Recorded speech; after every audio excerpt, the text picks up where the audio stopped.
Hello दोस्तों, नमस्कार। कैसे आप सब? उम्मीद करते हैं आप सब बहुत ही अच्छे होंगे। आपका स्वागत है नया भोजपुरी ब्लॉग में। दोस्तों, आज हम सुनाने जा रहे हैं नवरात्रि पहला दिन भक्ति गीत। अगर पसंद आए तो लाइक शेयर सब्सक्राइब जरूर करें। साथ में बेल आइकन घंटी दबाना ना भूलें, ताकि जो भी वीडियो मैं अपलोड करूँ आप सब तक पहले पहुँचे। दोस्तों, मेरा अगर पूरा वीडियो सुनते हैं तो सुन के ज़रूर कमेंट करें कि आपको ये गीत कैसा लगा।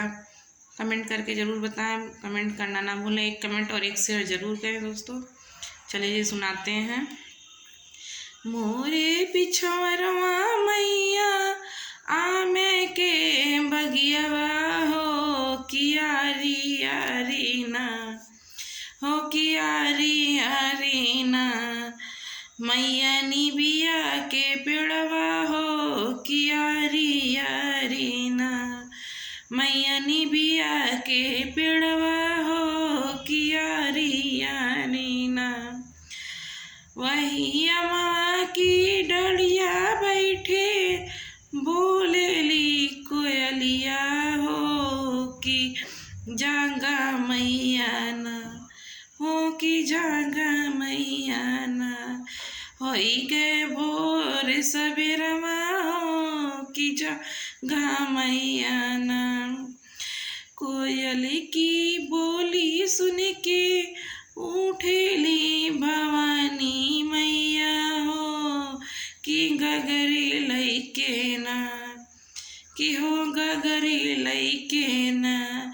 मैया पनिया के जाली हो कि गगरी लैके ना। भर के गगरिया मैया थैली पन घटवा हो कि जो है लगली ना, हो कि जो है लगली ना। मैया मलिया के बिटियावा हो कि जो है लगली ना। वही रे रैया बे मालिनिया बेटा हुआ हो कि उठाई देता ना, हो कि उठाई देता ना। मालिया हमरी गगरिया हो कि उठाई देता ना।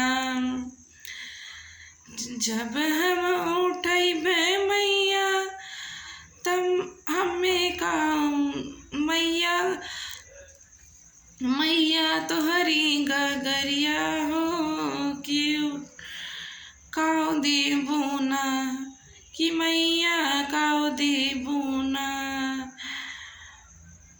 काव देब ना मैया गगरिया उठाई दे तू ना, हो काव देबू ना। तोह कात दे मैया बुद्धि और विद्या किरनिया तोहरी ना, कि मैया रनिया तोहरी ना। बेटी को खिया जुड़ाई हो रनी की रनिया तोहरी ना, कि रनिया तोहरी ना।